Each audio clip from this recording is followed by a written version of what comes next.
I'm Junior Ranger Leif and today I'll be finishing my epic journey across the Oregon, Mormon, and California trails with stops to Bluff National Monument and Chimney National Historic Site in western Nebraska. At the end of my last episode, I completed 4 Junior Rangers in one day. It was a super hot and exhausting journey across Wyoming, and I felt like I really got to experience and understand some of the hardships that pioneers faced on the trail. Thankfully, my wagon, camper van Elsa, had air conditioning. I finished up my exploration of Fort Laramie National Historic Site in the late afternoon and crossed the state border into Nebraska. We stopped for the night at Papa Moon Vineyards and Winery, another harvest host that is located in Scotts Bluff, Nebraska. Even though their main product at this Nebraska farm is alcoholic wines and ciders that my mom enjoyed after a long hot day, this farm is also very family friendly. The owners and staff have their own children and grandchildren who are my age and younger, running around, feeding the farm animals, and enjoying the on-site playground. They serve delicious food, including homemade cider donuts. I may have eaten all the cider donuts they had that afternoon while I hung out in the cool, refreshing tasting room and took notes on my day's adventure in my Junior Ranger journal. When the sun went down and the temperatures cooled off a bit, they started up a fire in their beautiful fire pit and gave me marshmallows to roast along with fixings to make s'mores. We slept out in the field by a little lake and enjoyed the sounds of summer in Nebraska, bullfrogs croaking and cows mooing in the distance. Our first stop the next morning was Chimney National Historic Site. It is located about 30 minutes east of Scotts Bluff. Chimney Rock is one of the most famous geologic landmarks along the Pioneer Trails. The unique pillar is made up of layers of clay, volcanic ash, and sandstone deposits, and is over 300 feet tall. During the time of the pioneers, it was even taller, but the rock is eroding over time. Someday there will be nothing left but the writings and pictures taken by the early travelers. And this video, of course. The rock could be seen up to 30 miles away, and pioneers would write in their journals about how happy they were to see the rock, because it let them know they were traveling in the right direction. Historians have found mention of Chimney Rock in over 300 pioneer journals, making it by far the most mentioned landmark along the trails. The 80 acres of land surrounding the rock are managed by the Nebraska State Historical Society and was designated a National Historic Landmark in 1956. The visitor center is very small, but loaded with informational and fun interactive exhibits that help you to truly understand the life along the trails, and definitely worth the small entrance fee. In one exhibit, you have to load a wagon with the supplies you think you will need to make it to the West Coast. It was just like playing a live-action version of our Oregon Trail card game. A scale weighs the items as you put them in your wagon and tells you when you can't carry any more weight. It was really challenging to get all the items I would need to survive life as a pioneer without going over the weight limit. Many of the most detailed journals kept by pioneers who traveled through this area were written by the Mormons, while the pioneers who headed west towards Oregon or California did so by choice in search of new opportunities. The Mormons' journey along the trail was not entirely voluntary. By 1846, the newly established Mormon Church was headquartered in Illinois. Hostility, fear, and controversy surrounding their religious and cultural beliefs resulted in deadly attacks upon their church members. Church leaders decided to find an isolated area out west where they could safely establish a permanent settlement and practice their religion in peace. The Great Salt Basin of the Rocky Mountains was chosen, and the first group of Mormons set out in 1846. The winter of 1846 was spent in a camp called Winter Quarters near present-day Omaha, Nebraska. In April of 1847, the Mormons left Winter Quarters, passing by Chimney Rock, stopping briefly at Fort Laramie in Wyoming, and eventually reaching the valley of the Great Salt Lake in present-day Utah in July. As we headed back towards Scotts Bluff, we stopped at a unique site along the Mormon Trail.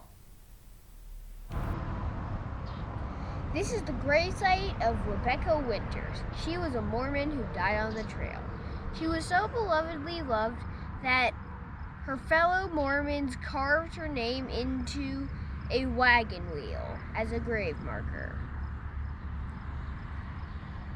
Sadly, like many emigrants, Rebecca became ill with cholera and died during the journey. Most of those who died along the journey were buried in unmarked graves in the center of the trail. As hundreds of wagons rode over the top of the graves, it would pack down the dirt and prevent wild animals from digging up those who had passed. Materials like wagon wheels that could not be easily replaced along the trail were very valuable, so the fact that they buried Rebecca off the trail with a wagon wheel headstone shows us how treasured she was to them. In fact, when the railroad was being built through this area in 1899, the path of the tracks were changed to preserve her gravesite. In 1995, 143 years after her death, her gravesite was moved 100 feet to protect it from the growing highway traffic in the area. 125 of her descendants attended her reburial, including her 16-year-old great-great-great-granddaughter, also named Rebecca Winters. Finally, we completed our 3-day journey along the Pioneer Trails with a visit to Scotts Bluff National Monument. Like Chimney Rock, Scotts Bluff is a large geographic formation of clay, volcanic ash, and sandstone that loomed so large on the horizon, pioneers could see it for many days before they reached it.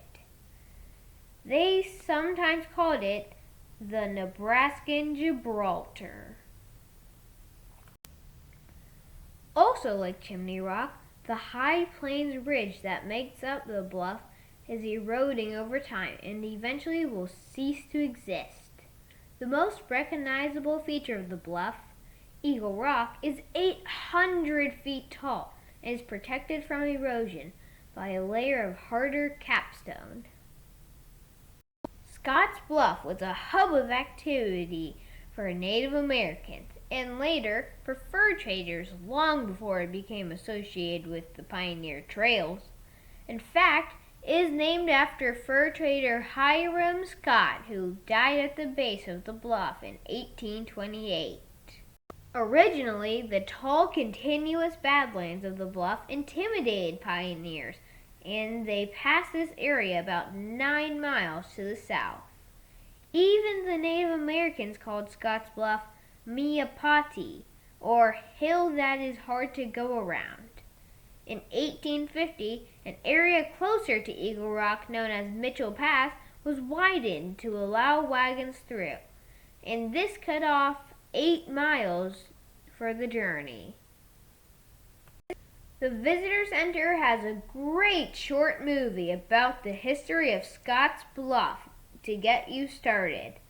Many of the answers to the Junior Ranger booklet can be found in the Visitor Center exhibits. The Visitor Center also has the largest collection of William Henry Jackson watercolors in the world. William Henry Jackson is best known as the first person to photograph the majestic and mysterious Yellowstone. He enlisted in Vermont's Light Guard, and his regiment served in the Gettysburg Campaign in June of 1863. His many drawings and paintings of the Civil War show what life was like as an infantryman. In 1866, he set off towards Montana to seek his fortune as a gold miner. But his true gift was his ability to capture the beauty and life of the frontier in photos, paintings, and sketches. He was quickly offered a job as the official photographer for the U.S. Geological and Geographical Survey of the Territories, and he was employed by the Department of the Interior for many years after that. He lived to the age of 99 and completed some of his most famous paintings of the Oregon Trail in his early 80s. My favorite painting on display at Scotts Bluff is called 3 Island Crossing.